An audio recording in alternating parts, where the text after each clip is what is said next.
All of us are basically caught up in this ongoing US-China trade war right now. Our good friend Elon Musk, in his usual silent and quite sarcastic way, recently launched something truly significant. It's called Grok. When you carefully look at the precise timing of this particular launch, you can't help but deeply wonder if there's a profound connection between these two important things. The thing is, Grok AI isn't just about sarcasm, it's also about taking on the world, and that's pretty clear. Is Grok AI a competitor to ChatGPT?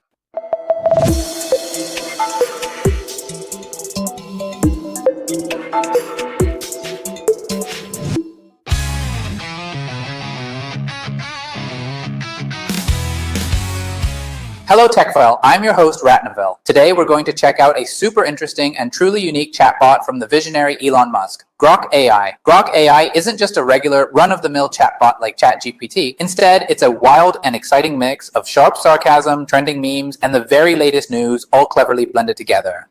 There are two types in Grok AI. One is the Grok app and the other is Grok on X, formerly Twitter. Let's see what the differences are between these two. Grok AI is a smart assistant created by Elon Musk's company, X. It has been trained using content from X, so its responses are very intelligent. At the same time, it can be quite witty. It answers by correlating with real-time trending topics. You can ask questions about technology, politics, movies, and so on. No matter what question you ask, it will analyze and give you an answer.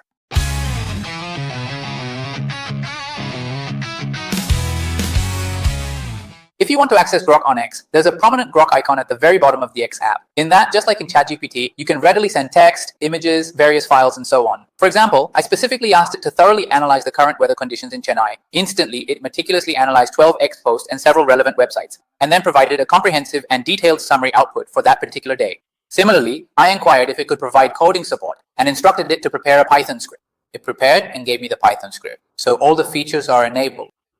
You can clearly see the difference between free users and X Premium users. Some restrictions are applied to free users.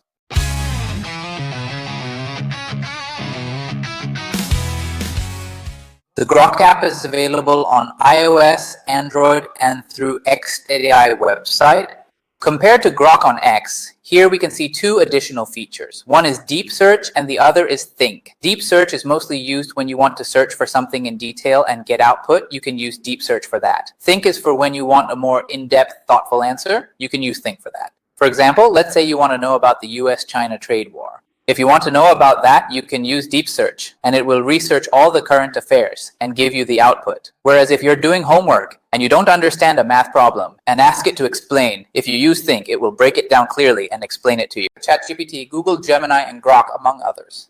Even if you ask the same question to all three, the answers you get are almost the same. ChatGPT now gives outputs like 10 bullet points with analysis and so on. Google Gemini typically gives answers like from the sources of Google. Grok is completely different. It's like it's truly relaxed, quite chill, and responds with a bit of extra engaging humor, like, hey, I'm cool. So if you really look at it, it's like having a close friend right next to you making a toast. It genuinely gives you that kind of unique vibe. So that's what I've clearly understood today about Grok AI and its fundamental functionality. Please like this video, share it, and don't forget to subscribe. If you have any questions, put them in the comments. I'll definitely answer. I hope you learned something new today. See you in the next video. Until then, goodbye.